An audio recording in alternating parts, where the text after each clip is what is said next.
suis en train de lire un livre. Oui, c'est Anne Robillard, Les héritiers d'Ankh-Kidiev. C'est la suite des Chevaliers d'Émeraude. Et là, je suis en train de lire un passage sur moi, Abnar et ma famille.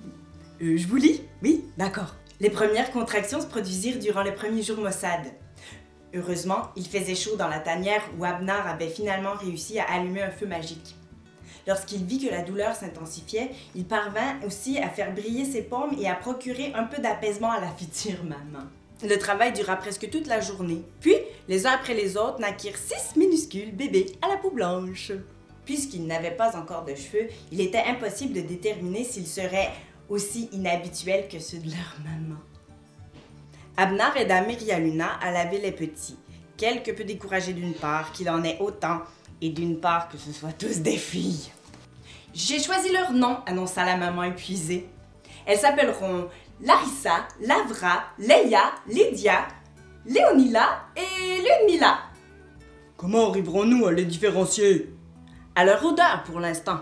En grandissant, elles auront certainement des traits distinctifs. » Incapable de nourrir convenablement autant de poupons, Meria-Luna commença à craindre que certains d'entre eux meurent de faim. Abnar alla donc acheter des chèvres au village le plus proche et se mit à les traire pour remplir les biberons qu'il avait fabriqués dans d'épaisses tiges de bambou et dont il refermait les extrémités avec des boyaux que lui avaient fournis les marchands. Pendant des mois, sa routine quotidienne se limita à tirer du lait, nourrir les bébés, changer leurs couches et les laver. Le soir, après toutes ces corvées, Abnar tomba endormi sur place. « Meria-Luna, j'en ai assez !» s'emporta-t-il un matin où ses 6 filles s'étaient mises à pleurer en même temps.